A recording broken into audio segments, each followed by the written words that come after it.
Ubaidullah خالد، مولانا محمد امجد خان اور راکم الحروف بھی شامل تھے۔ ان میں سے بہت سے ہیں جو وفات پا چکے ہیں، اللہ تعالیٰ ان کی مغفرت فرمائے۔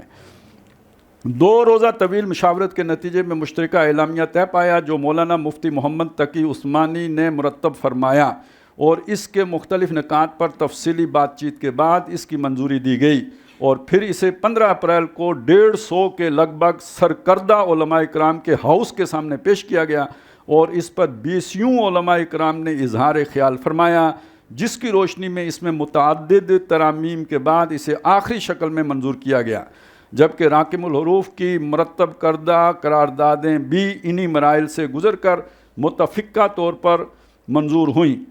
اس موقع پر یہ بھی طے پایا کہ نفاذ شریعت، ملک کی سالمیت و خود مختاری کے تحفظ، دینی مدارس کی جد و جہد کو مؤثر بنانے اور ان کے تحفظ اور اسلامی ثقافت اور روایات کے دفاع کے لیے مشترکہ طور پر جد و جہد کی جائے گی، اور اس کی خاطر مشترکہ مشاورتی اجتماعات کا سلسلہ جاری رہے گا۔ مذکورہ اجتماع کی طرف سے جاری کردہ مشترکہ اعلامیہ موجودہ ملکی اور علاقائی صورتحال میں دیوبندی مکتب فکر کے علماء اکرام کے متفقہ موقف کی حیثیت رکھتا ہے، متفقہ یعنی اجماعی۔ اور اب اگر آپ اسے جوڑ لیں کہ جی یہ علماء حقانی یہی ہیں، تو گویا مجتمع کیا ہوتا ہے، مجمع علیہ موقف یہ ہو گیا، ٹھیک ہے جی۔ اس کی اسی اہمیت کی وجہ سے اسے یہاں کلمہ حق کے طور پر شائع کیا جا رہا ہے۔ کس کے طور پر؟ ہاں جی۔ اس کے بعد جناب ملک بھر کے علماء کا یہ اجتماع عام مسلمانوں کے اس احساس میں برابر کا شریک ہے کہ ہمارا ملک جن گوناگون مسائل سے دوچار ہے اور اپنی تاریخ کے نازک ترین دور سے گزر رہا ہے، اس کی بنیادی وجہ یہ ہے کہ نفاذ اسلام کے جس عظیم مقصد کے لیے یہ مملکت خداداد حاصل کی گئی تھی، اس کی طرف سے مجرمانہ غفلت برتی گئی ہے، اور عملاً اسلامی نظام زندگی اور اسلامی نظام عدل کی طرف پیش قدمی کی بجائے ہم اس منزل سے دور ہوتے چلے گئے ہیں۔ اسی کا نتیجہ یہ ہے کہ ملک بھر کے عوام ہمہ جہتی مسائل کی چکی میں پس رہے ہیں۔ دولت کی تقسیم کا نظام اس قدر مہیب ہے کہ ایک طرف دولتوں کے ڈھیر ہیں اور دوسری طرف لوگ فقر و افلاس سے مجبور ہو کر خودکشیاں کر رہے ہیں۔ ملک بھر میں کسی کی جان و مال کو تحفظ نہیں ہے، قتل و غارت گری اور دہشت گردی سے ہر شخص سہما ہوا ہے اور مجرم دناتے پھرتے ہیں۔ سرکاری محکموں میں رشوت ستانی اور بدعنوانی کا عفریت ملک کی جڑیں کھوکھلی کر رہا ہے، اور عوام کے لیے اپنا جائز حق حاصل کرنا جوئے شیر لانے کے مترادف بن گیا ہے۔ جو شخصیتیں ملک کا عظیم اثاثہ تھیں وہ برملا قتل کی جاتی ہیں اور قاتلوں کو سزا نہیں دی جاتی۔ بے گناہ بچوں کو دھڑلے سے اغوا کیا جاتا ہے اور ملوث افراد کے خلاف کوئی کارروائی نہیں ہوتی۔ ناقص منصوبہ بندی کے نتیجے میں مہنگائی اور بجلی کی قلت نے عوام کو عذاب میں مبتلا کیا ہوا ہے، جس سے بے روزگاری میں مزید اضافہ ہو رہا ہے۔ دوسری طرف ہمارے ملک کے بہترین وسائل ان عوامی امنگوں کو دور کرنے اور ان کے اسباب کے ازالہ کرنے کے بجائے، یعنی ان عوامی امنگوں کو دور کرنے اور ان کے اسباب کا ازالہ کرنے کے بجائے امریکہ کی مسلط کی ہوئی جنگ میں امریکی مفادات کے تحفظ کے لیے خرچ ہو رہے ہیں، جبکہ امریکہ کی طرف سے ہماری سرحدوں کی کھلم کھلا خلاف ورزی کر کے ان ڈرون حملوں کا سلسلہ برابر جاری ہے، جن میں ہمارے بے گناہ شہریوں، عورتوں اور بچوں کی بہت بڑی تعداد شہید ہو کر بستیاں اجڑ چکی ہیں۔ اور یہ بات واضح ہے کہ امریکہ نے اپنی بالادستی قائم کرنے اور عالم اسلام کے وسائل پر قبضہ کرنے اور اسلام اور امت مسلمہ کے تہذیب و تمدن کو تباہ کرنے کی کارروائیوں میں کوئی کسر نہیں چھوڑی، اور دہشت گردی کے خلاف جنگ کے نام پر جگہ جگہ مسلمانوں کو ظلم و تشدد کا نشانہ بنا رہا ہے، اور خود ہمارے شہریوں کے ساتھ امریکہ میں بدترین ذلت آمیز سلوک کیا جاتا ہے، اور امریکہ مسلسل ہمارے بجائے بھارت کو نوازتے رہنے کی پالیسی پر گامزن ہے۔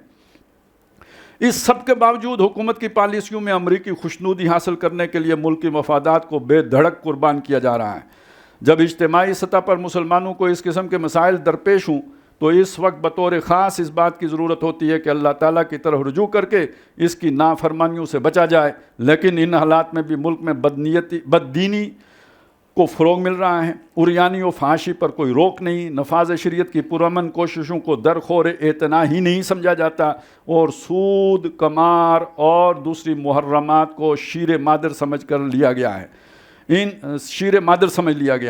ان تمام حالات میں ملک کے دردمند مسلمان سخت بے چینی کا شکار ہیں۔ اللہ تعالیٰ نے ہمیں ایسا دین عطا فرمایا ہے جس میں نہ مایوسی کی کوئی گنجائش ہے اور نہ بے عملی کی، لہٰذا یہ تمام حالات اس بات کے متقاضی ہیں کہ ملک کے ارباب حل و عقد اور عوام ایک دوسرے کو نشانہ ملامت بنانے کی بجائے مل جل کر اپنے طرز عمل میں انقلابی تبدیلیاں لائیں۔ اسی طرح ملک کی کشتی گرداب سے نکل سکتی ہے۔ اسی غرض کے لیے علماء کرام کا یہ اجتماع بلایا گیا تھا کہ وہ اس صورتحال پر غور کر کے قرآن و سنت کی روشنی میں وہ طریقے تجویز کریں جو ملک کو اس صورتحال سے نکالنے کے لیے ضروری ہیں۔ چنانچہ یہ اجتماع متفقہ طور پر سمجھتا ہے کہ مندرجہ ذیل اقدامات ناگزیر ہیں۔ اس بات پر ہمارا ایمان غیر متزلزل ہے کہ اسلام ہی نے یہ ملک بنایا تھا اور اسلام ہی اسے بچا سکتا ہے، لہٰذا حکومت کا فرض ہے کہ وہ ملک میں اسلامی تعلیمات اور قوانین کو نافذ کرنے کے لیے مؤثر اقدامات کرے۔ یہ اللہ تعالیٰ کی طرف سے ہمارا دینی فریضہ بھی ہے اور ملک کے آئین کا اہم ترین تقاضا بھی، اور اسی کو نظر انداز کرنے کی وجہ سے ملک میں انتہا پسندی کی تحریکیں اٹھی ہیں۔ اگر ملک نے اپنے مقصد وجود کی طرف واضح پیش قدمی کی ہوتی تو ملک اس وقت انتہا پسندی کی گرفت میں نہ ہوتا، لہٰذا وقت کا اہم ترین تقاضا یہ ہے کہ پرامن ذرائع سے پوری نیک نیتی کے ساتھ ملک میں نفاذ شریعت کے اقدامات کیے جائیں۔ اس غرض کے لیے اسلامی نظریاتی کونسل اور فیڈرل شریعت کورٹ کو فعال بنا کر اس کی سفارشات اور فیصلوں کے مطابق اپنے قانونی اور سرکاری نظام میں تبدیلیاں بلا تاخیر لائی جائیں اور ملک سے کرپشن، بے راہ روی اور فحاشی و عریانی ختم کرنے کے لیے مؤثر اقدامات کیے جائیں۔ 2. تمام سیاسی اور دینی جماعتوں کا فرض ہے کہ وہ اپنے دوسرے مقاصد پر نفاذ شریعت کے مطالبے کو اولویت دیں اور حکومت پر دباؤ ڈالیں اور اس غرض کے لیے مؤثر مگر پرامن طور پر جد و جہد کا اہتمام کریں، اور عوام کا فرض ہے کہ جو جماعتیں اور ادارے اس مقصد کے لیے جد و جہد کر رہے ہیں ان کے ساتھ مکمل تعاون کریں۔ 3.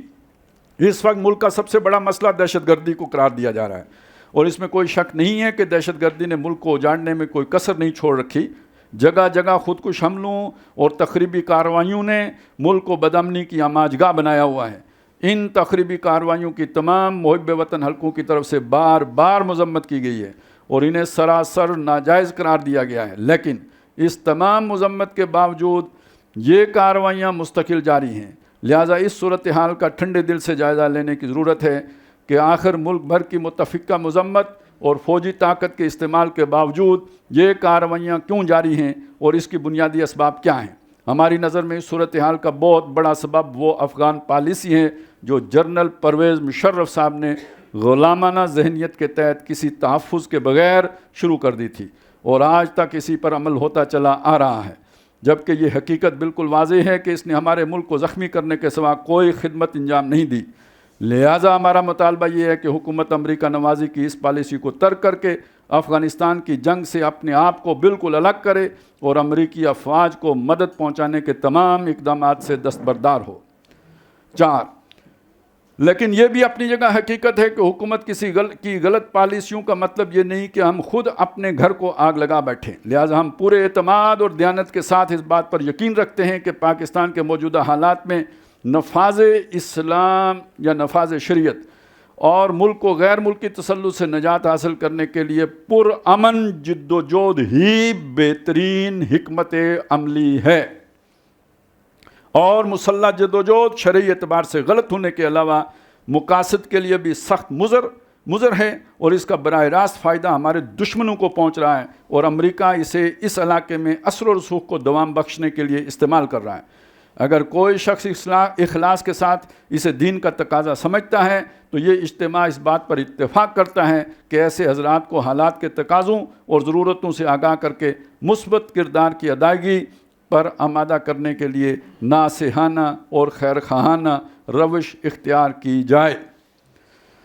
5. حکومت سے ہمارا مطالبہ ہے کہ وہ اس بات کا احساس کرے کہ اندرونی شورشوں کا پائیدار حل بالآخر پرامن مذاکرات کے سوا کچھ نہیں ہوتا۔ چنانچہ ملک کی پارلیمنٹ نے اس موضوع پر اپنی متفقہ قرارداد میں ایک طرف سابق حکمرانوں کی خارجہ پالیسی پر نظر ثانی کرنے اور ڈرون حملوں اور غیر ملکی مداخلت کے بارے میں قومی خود مختاری کے تحفظ پر زور دیا تھا، اور دوسری طرف اندرونی شورش کے لیے مذاکرات کا ہی طریقہ تجویز کیا تھا، لیکن پارلیمنٹ کی اس قرارداد کو عملاً بالکل نظر انداز کر دیا گیا ہے۔ لہٰذا حکومت کا فرض ہے کہ وہ اس قرارداد کے مطابق اپنی حکمت عملی کو تبدیل کر کے خانہ جنگی کا خاتمہ کرے۔ دینی مدارس کا یہ فرض یہ ہے کہ وہ تعلیم و تربیت سے متعلق اپنے اصل مقاصد تک اپنی توجہ مرکوز رکھیں اور اس نظام کو زیادہ مؤثر بنانے کی پوری کوشش کریں، جس سے اپنے زیر تربیت افراد میں تدین، امانت اور سچائی کی اس طرح روش پیدا کریں کہ وہ اسلام کے زرعی اصولوں کی صحیح عملی تصویر اور آئینہ دار ہوں اور مجسم دعوت و تبلیغ کا ذریعہ بنیں۔ عام مسلمانوں کو یہ سمجھنا چاہیے کہ مشکلات اور مصائب کا اصل حل اللہ تعالیٰ کے قبضہ قدرت میں ہے اور اللہ تعالیٰ کی نافرمانی کے ساتھ اس کی رحمتیں حاصل نہیں کی جا سکتی۔ لہٰذا اللہ تعالیٰ کی نافرمانی اور ہر طرح کے گناہوں سے توبہ کر کے رشوت ستانی اور ہر طرح کی حرام آمدنی، بے حیائی اور فحاشی، جھوٹ اور دنیاوی اغراض کے لیے باہمی جھگڑوں سے پرہیز کریں، اللہ تبارک و تعالیٰ سے رجوع کی طرف متوجہ ہوں، شرعی فرائض کو بجا لائیں اور اتباع سنت کا اہتمام کریں۔ اس کے بعد ڈاکٹر صاحب کے جو ہے نا وہ انتقال کا حوالہ دے کر اور ان کے موقف کو ایک درجے میں سراہا گیا ہے کہ ڈاکٹر صاحب جو موقف یعنی وہ پھر وہ سارا چلا جائے گا، یہ اسی میں موجود ہے۔ یہ بعد میں اگر اسی گروپ میں جس میں ہمارے ساتھی ہیں شیئر کر دیں گے ہم انشاءاللہ۔ تو اب آپ کو یہ اندازہ ہوا کہ جو بات ڈاکٹر صاحب کہہ رہے ہیں وہ کوئی تکا نہیں ہے۔ جیسے بعض لوگ سمجھتے ہیں کہ ڈاکٹر صاحب شاید بس سوچ لیا کرتے تھے اور وہ صبح وضو کرنے کے لیے جاتے تھے تو انہیں کوئی نہ کوئی نیا خیال آ جاتا تھا، اور چونکہ ان کو تقریر کا فن آتا تھا تو اگلے دن وہ پورا 1.5 گھنٹے کا اس خیال کے اوپر ایک لیکچر باندھ دیتے تھے اور اس طرح یوں ان کی فکر آگے بڑھتی تھی۔ تو ایسا نہیں ہے، اس کے پیچھے پوری جو ہے نا تاریخ ہے، اور خیر اس میں اس وقت نہیں پڑھنا چاہ رہا کہ اس کے پیچھے کتنی قربانیاں ہیں اور کیا کچھ ہے، لیکن اتنی بات سمجھ جانی چاہیے کہ دیکھیں جو بات ڈاکٹر صاحب نے کہی، علماء دیوبند کا 150 علماء چوٹی کے بیٹھ کے وہی بات کہہ رہے ہیں۔ عملاً اس بات کی کتنی اہمیت ہے وہ مولانا فضل الرحمان صاحب کا آپ کو کہ صرف اعلان کیا ہے کہ ہم اس راستے پر جا رہے ہیں، تو سب سے بڑے صاحب دھمکی لگانے نہیں، منتیں کرنے دروازے پہ حاضر ہو گئے۔ تو وہ کتنا اہم طریقہ یعنی کتنا مؤثر طریقہ ہے، اور ابھی اصل میں انہوں نے اس کا حوالہ سارا، جو میری فیلنگ ہے میں غلط ہو سکتا ہوں، سوء ظن کہہ سکتے ہیں آپ میرا، کہ انہوں نے اس وقت جو ہے نا اس کا حوالہ یہ اس لیے دیا کہ ہم پیچھے ہٹ گئے کہ آؤ ہاں ہمارا حصہ جو مقرر ہے وہ دو، نہیں تو پھر ہم تو مجھے تو خیر بے ساختہ اس پہ وہ ایک واقعہ یاد آ گیا، تلبیس ابلیس میں پڑھا تھا کہ ہوا یہ تھا کہ وہ ایک صاحب جو ہے نا وہ کسی گاؤں میں شرک ہو رہا تھا، وہاں موحد ہو گئے، وہ لوگوں کو دعوت دی، سمجھایا، لوگ نہیں سمجھے۔ ایک رات انہوں نے کلاڑا اٹھایا تو جس درخت پہ جا کے لوگ وہ لگاتے تھے نا، وہ رومال شمال باندھتے تھے، انہوں نے کہا اس کو جڑ سے کاٹوں گا، تو وہ کاٹنے جا رہے تھے تو بندے تو سارے سوئے ہوئے تھے، تو شیطان خود آ گیا، اس نے بہت سمجھایا، لیکچر دیا، منتیں کی، حصہ بتایا، وہ کہا نہیں کاٹنا ہے۔ آخر شیطان نے پھر کہا کہ ٹھیک ہے ہم آپریشن رد الفساد کرتے ہیں، لڑائی ہوئی، تو وہ جو منحنی سا بندہ تھا اس نے شیطان کو بچھاڑ لیا، گرا لیا۔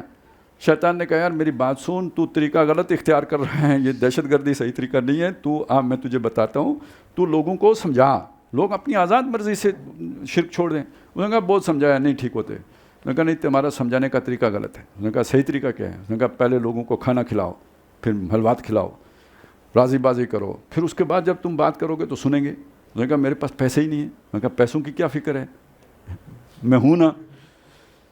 تم رات کو جتنے پیسے چاہیے ہوں گے سوچ کے سونا، صبح اٹھو گے تو سرانے کے نیچے سے ملیں گے۔ حصہ مقرر ہو گیا، 97، 98، 99، 2000، 1، 2، 3، 4، 8، 13 ہیں، حصہ چلتا رہا، آگے 18،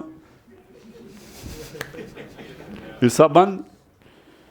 حصہ بند، بندے نے 1 سال انتظار کیا، 2 سال انتظار کیا، 5 سال انتظار کیا۔ انہوں نے کہا جناب اے درخت پھر میں کٹاں گا، کلاڑا پھر منڈے تھے، پھر شیطان آ گیا، پھر لڑائی ہوئی، شیطان نے گرا لیا۔ پہلے جو اوپر تھا وہ اب نیچے ہو گیا، پہلے جو نیچے تھا وہ اب اوپر ہو گیا۔ اب وہ نیچے والے نے پھر مذاکرات شروع کیے، مذاکرات کی ہمیشہ آخر نیچے سے ہوتی ہے، تو نیچے والے نے مذاکرات شروع کیے۔ اس نے کہا بھئی یہ کیا مسئلہ ہوا؟ اس نے کہا پہلے تو خالص اللہ کے لیے جا رہا تھا، اس دفعہ حصے کے لیے جا رہا تھا۔ تو اس دفعہ ہونا کیا ہے مجھے نہیں پتا، لیکن میں صرف آپ کو یہ بتا رہا ہوں کہ یہ طریقہ ہے مؤثر کلاڑے والا، ٹھیک ہے نا. اور یہ آپ کے سامنے جو ہے نا یہ ساری بات آ چکی ہے. سنانا مجھے کیوں پڑا؟ سنانا مجھے اس لیے پڑا کہ آپ کو یہ یقین آ جائے کہ جو ڈاکٹر صاحب نے دیکھیں 1957 میں اللہ نے یہ دماغ میں ڈالا تھا نا، اور 84 میں یہ ساری تقریریں ہو گئی تھی، اور لوگوں کے لیے یہ آج بھی اتنا ایڈوانس ہے کہ 2024 میں بھی نہیں سمجھ آ رہا ہے ان کو. ٹھیک ہے نا، 2010 میں علماء سمجھا رہے ہیں. فضل الرحمان صاحب کو 1993 میں سمجھ آ گئی تھی، جب اس سے پہلے چونکہ انہیں نہیں پتہ تھا کہ ایجنسیاں کیا کرتی ہیں. ٹھیک ہے نا، اس سے پہلے نہیں پتہ تھا، بالکل نہیں پتہ تھا نا. احمد میر صاحب آپ یقین جانے کہ نہیں پتہ تھا. تو یہ آ کے پہلی دفعہ انہیں اس وقت پتہ چلا، اور پھر جناب انہیں جب پتہ چل گیا تو انہوں نے سمجھ لیا کہ یہ اس طرح تو یہ سیدھی انگلیوں سے تو گھی نکلتا نہیں. تو پھر انہوں نے آ کے یقین دلایا کہ نہیں، آپ کو انگلی ہلائے جلائے بغیر مطلوبہ گھی فراہم کر دیا جائے گا. تو یہ ہے نا سارا، پھر اپنا حصہ جو بھی ہے. اب وہ غلط ہو گیا. تو اصل میں ہمیں یقین آنا چاہیے کہ ڈاکٹر صاحب کا بتایا ہوا طریقہ ہی صحیح طریقہ ہے. یہ ساری شہادتیں میں نے اس لیے پیش کی ہیں، اور اس لیے بھی پیش کیے ہیں کہ جو ان کے نام کی جو ہے نا آج دکان چلا رہے ہیں، تو کم از کم ان کو ہی یقین آ جائے کہ وہ چھوٹے بیٹے صاحب کم از کم انجینئر جو ہے نا کیا نام ہے محمد علی صاحب کو کہہ دیں کہ نہیں اب مجھے یقین آ گیا ہے، خالد عباسی نے سمجھایا ہے تو اس کے بعد مجھے یقین آ گیا ہے، تو تم یہ اب نیا اعلان بھی جاری کرو کہ وہ جو اس وقت ان کا یقین نہیں تھا اب ان کو یقین ہو گیا ہے کہ ڈاکٹر صاحب کا طریقہ ہی ٹھیک طریقہ ہے. تو نہیں بھی ہے تو دیکھیں نا، مفتی عبدالعزیز صاحب کو بھی تو سمجھ آ گئی تھی نا کہ ٹھیک طریقہ ہے. فضل الرحمان صاحب کو 93 میں آئی، ان کو 2008 میں آ گئی تھی. تو ہرچے دانا کند را ناداں لیک بعد از خرابی بسیار. انگریزی تو نہیں بولی.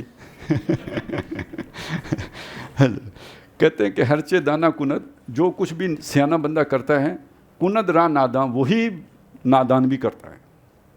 لیک بعد از خرابی بسیار، مگر بہت ساری خرابی پیدا کرنے کے بعد. تو اگر یہ بات مشکل ہو تو چلیں آسان سے سمجھا دیتا ہوں کہ میرے والد صاحب نے مجھے بتایا تھا کہ بیٹا آگ جلاتی ہے اور تمہیں سمجھ نہیں آتی تو انگلی دے کے دیکھ لو. کیا خیال ہے؟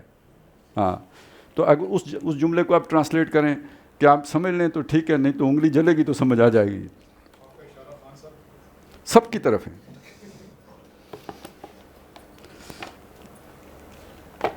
خان صاحب کی طرف نہیں ہے، صاحبزادہ صاحب کی طرف تھا. بات تو وہاں سے چلی تھی نا.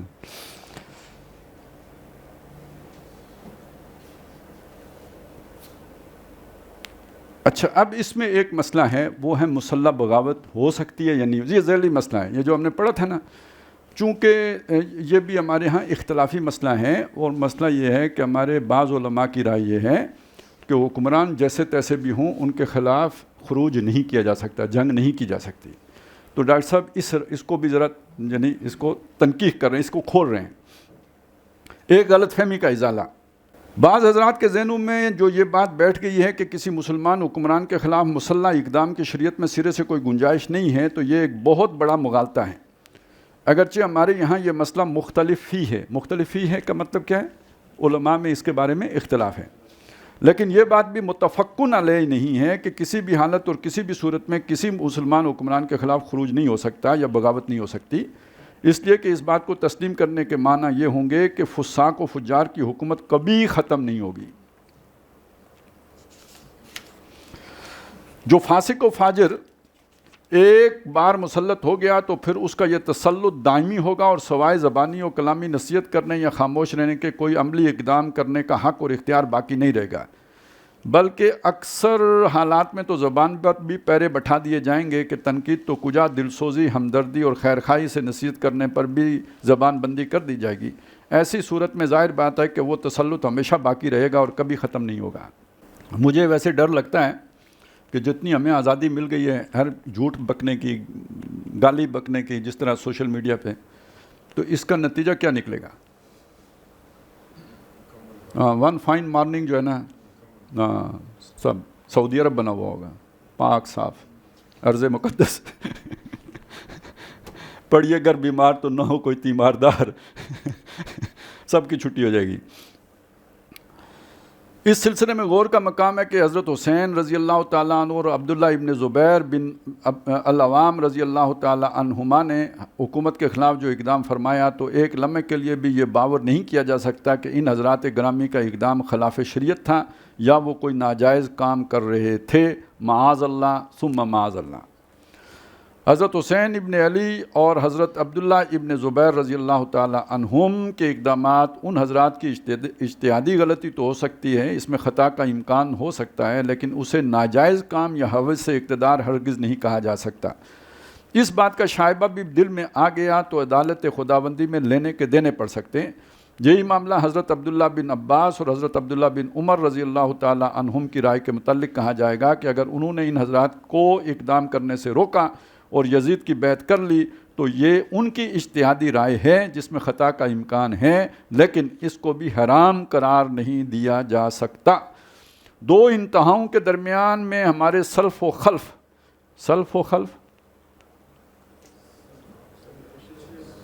سلفی تو ہوتے نا اہل حدیث، تو خلفی میرے خیال حنفی ہوتے ہوں گے۔ ہاں، خلف بعد والے، اولین و متاخرین جو ہے نا، ٹھیک ہے جی، یعنی ہمارے قدیم علماء اور ہمارے بعد والے علماء۔ خلف کے علماء ربانی کی رائے یہی ہے، جس کا مطلب یہ ہے کہ کسی ناپسندیدہ مسلمان حکومت کے خلاف خروج کی دین میں گنجائش موجود ہے، تبھی تو ان دونوں بزرگوں نے اقدامات کیے۔ البتہ اقدام کے مرحلے پر یہ دیکھنا ضروری ہوتا ہے کہ اس کے لیے موقع و محل بھی مناسب ہے یا نہیں۔ اس کا تعلق خالص اجتہاد سے ہے، جس میں خطا اور ثواب دونوں کا برابر امکان ہمیشہ موجود رہتا ہے۔ خطا، غلطی، ثواب، درستگی، صائب ہونا، صائب الرائے نہیں ہوتا جو وہ والا۔ لہٰذا اس بات کو ذہن سے نکال دیجئے کہ مسلمان حکمران کے خلاف خروج اور بغاوت سرے سے ہو ہی نہیں سکتی۔ وہ حدیث بھی ذہن میں رکھے نا، جس میں آتا ہے کہ وہ ثم انہا تخلف من بعدہم خلوف، اس کے بعد ایسے ناخلف آ جاتے ہیں، یقولون ما لا یفعلون و یفعلون ما لا یؤمرون، جو کہتے ہیں وہ کرتے نہیں، جو کرتے ہیں اس کا حکم نہیں ہوتا۔ تو جو ایسے لوگ ہوں آپ کو ملیں، من جاہدہم بیدہ فہو مومن، ایسے امتیوں سے جو جہاد کرے گا ہاتھ سے وہ مومن ہے۔ ومن جاہدہم بلسانہ فہو مومن ومن جاہدہم بقلبہ فہو مومن ولیس وراء ذلک من الایمان حبۃ خردل، اس کے بعد اگر وہ دل میں بھی ان کے خلاف جو ہے نا نفرت نہیں ہے تو ایمان رائی کے دانے کے برابر بھی نہیں ہے۔ خروج کے بارے میں احناف کا موقف۔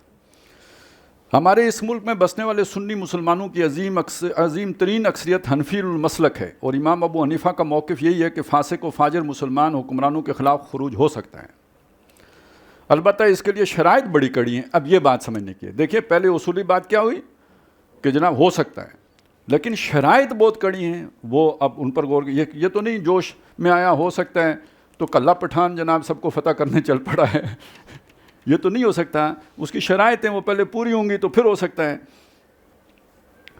امام صاحب کے حالات زندگی سے معلوم ہوتا ہے کہ انہوں نے حضرت نفس زکیہ رحمۃ اللہ علیہ کی تائید بھی کی تھی اور ان کو مالی اعانت بھی فراہم کی تھی، جنہوں نے بنو عباس کی حکومت کے خلاف خروج کیا تھا۔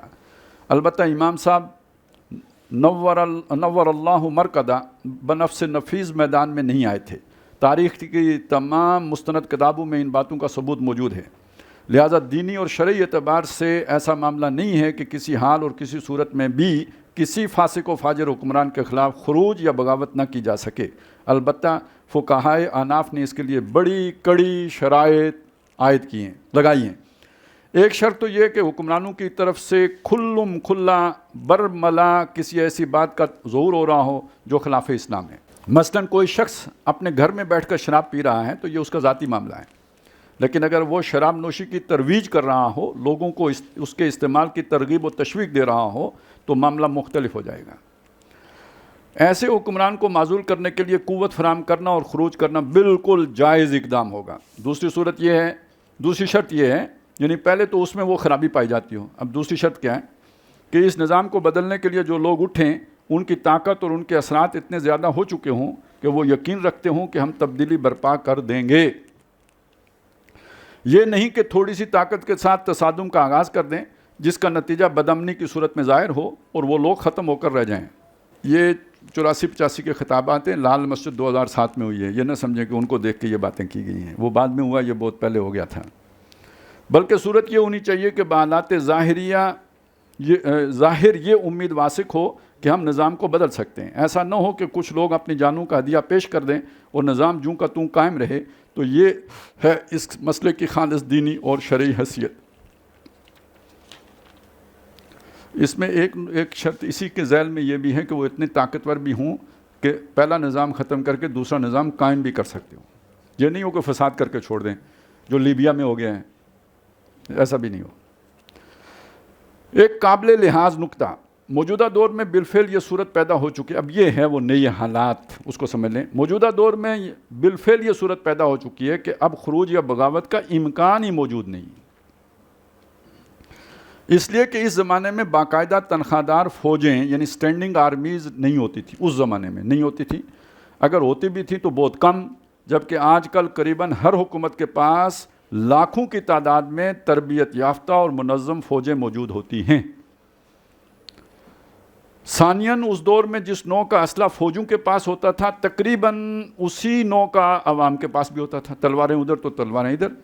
اس میں مقدار کا فرق تو ہو سکتا ہے کہ حکومت کے پاس بہت ادھر تھوڑا، لیکن نوعیت وہی ہوتی تھی، لیکن وہی تلواریں، وہی نیزے، وہی تیر، وہی ڈھالیں جو فوج کے پاس ہیں وہی عوام کے پاس بھی ہیں۔ تو اس زمانے میں نسبت و تناسب کا کوئی نہ کوئی معاملہ موجود تھا، لیکن اب جو تمدن کا ارتقاء ہوا ہے تو یہ صورت باقی نہیں رہی ہے۔ حکومت کے وسائل، اس کی طاقت، اس کی فوجیں اور اسلحہ کے معاملے کی نوعیت بالکل بدل چکی ہے، چنانچہ اب سرے سے کوئی نسبت و تناسب موجود ہی نہیں ہے۔ حکومتی افواج نہ معلوم کس نوعیت کے اعلیٰ اور جدید ترین اسلحہ سے لیس ہیں، اور اس طرح حکومت ایک قوی ترین ادارہ بن چکی ہیں، جبکہ عوام قریباً بالکل نہتے ہیں۔ تو یہ فرق و تفاوت اتنا عظیم ہے کہ اسے نظر انداز نہیں کیا جا سکتا۔ یعنی کیا یہ رہیں کہ اب کوئی تحریک اس طرح کامیابی نہیں ہو سکتی، کامیابی کا امکان ہی صفر ہو گیا۔ وہ جو پہلے شرط رکھی تھی کہ بظاہر احوال کامیابی نظر آتی ہو، تو اب وہ کامیابی بظاہر احوال نظر ہی نہیں آتی۔ لہٰذا خروج اور بغاوت بحالات موجودہ تقریباً خارج از بحث ہو چکی ہے۔ باقی ایک مسئلہ دیکھیں، یہ ساری نظری بحثیں ہیں، عملی معاملہ تو وہ ہے نا، جب ایک مولانا صاحب تقریر کر رہے تھے، انہوں نے کہا کہ جناب وضو کے بغیر نماز نہیں ہوتی، اور وہ وضو کے مسائل بیان کرتے ہوئے انہوں نے 4-5 مرتبہ جب یہ بات کہہ دی کہ وضو کے بغیر نماز نہیں ہوتی، تو ایک صاحب کھڑے ہو گئے، انہوں نے کہا مولانا صاحب ہو جاتی ہے۔ کہا بھائی نہیں ہوتی، یہ دلیل وہ دلیل۔ اس نے کہا نہیں ہو جاتی ہے۔ اس نے کہا تمہارے پاس کیا دلیل ہے؟ اس نے کہا پڑھ کے دکھاتا ہوں۔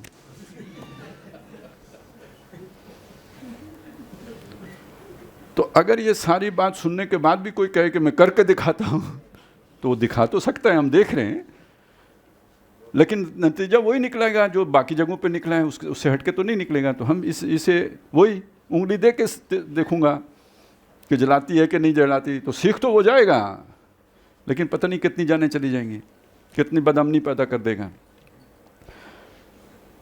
تو شرعی اعتبار سے نہیں، یعنی یہ شریعت کا تقاضا نہیں ہے یہ کہ نہیں ہو سکتی، وہ پہلے بتا چکے ہیں ہو سکتی ہے، حالات کے اعتبار سے اب کوئی امکان نہیں رہا۔ ایک اہم سوال، ان تمام تنقیحات کے بعد ہمارے سامنے یہ سوال آتا ہے کہ بحالات موجودہ اس چھٹے مرحلے کے لیے کیا طریقہ اختیار کیا جائے گا؟ اس کا متبادل یعنی آلٹرنیٹ کیا ہوگا؟ اس سوال کے براہ راست جواب سے قبل ضروری ہے کہ دو اہم امور کو اچھی طرح سمجھ لیا جائے۔ دیکھیں، وہ ایک کا تو آپ نے نفی کر دی، ایک کی مولانا صاحب نے نفی کر دی، ڈاکٹر صاحب پہلے نفی کرتے تھے کہ الیکشن کے ذریعے نہیں ہو سکتا۔ اس کے رد عمل میں جو دوسرا طریقہ اختیار کیا گیا، بیلٹ نہیں تو بولٹ، وہ بھی ثابت ہوا، ہم نے اس بحث میں بھی دیکھا اور حالات نے بھی بتایا کہ یہ بھی ممکن العمل نہیں ہے۔ اب جو پیچھے رہ گیا وہ ہے جو ابھی علماء دیوبند کا موقف ہم نے پڑھا اور جو ڈاکٹر صاحب عرصہ دراز سے کہتے چلے آئے تھے۔ اچھا، اب اس کی گراؤنڈز کیا ہیں؟ تمدنی ارتقاء سے پیدا شدہ دو اہم تبدیلیاں۔ تمدنی ارتقاء نے یہ شکل پیدا کی ہے کہ حکومت کے پاس قوت اور طاقت بے انتہا ہوتی ہے، فوج اس کی پشت پناہ ہوتی ہے، فوج نیوٹرل نہیں ہوتی ہے، یہ میں نے پڑھا ہے، اس میں لکھا ہوا نہیں ہے، حکومت کے ساتھ ہوتی ہے، حکومت کا ایک محکمہ ہے، لیکن اتنا پروکار محکمہ ہے کہ گردن جھکا کے اسے ادارہ کہنا پڑتا ہے. ذرا اندازہ تو لگائیں نا، ادارہ ہے نہیں، محکمہ ہے. ادارہ حکومت ہے. اور حکومت کا یعنی دیکھیں نا، وزیر اعظم ہے، وزیر اعظم کے نیچے وزیر ہے، وزیر دفاع کے نیچے سیکرٹری دفاع ہے، تو سیکرٹری دفاع کے نیچے سہیل وڑائج کا بادشاہ ہے.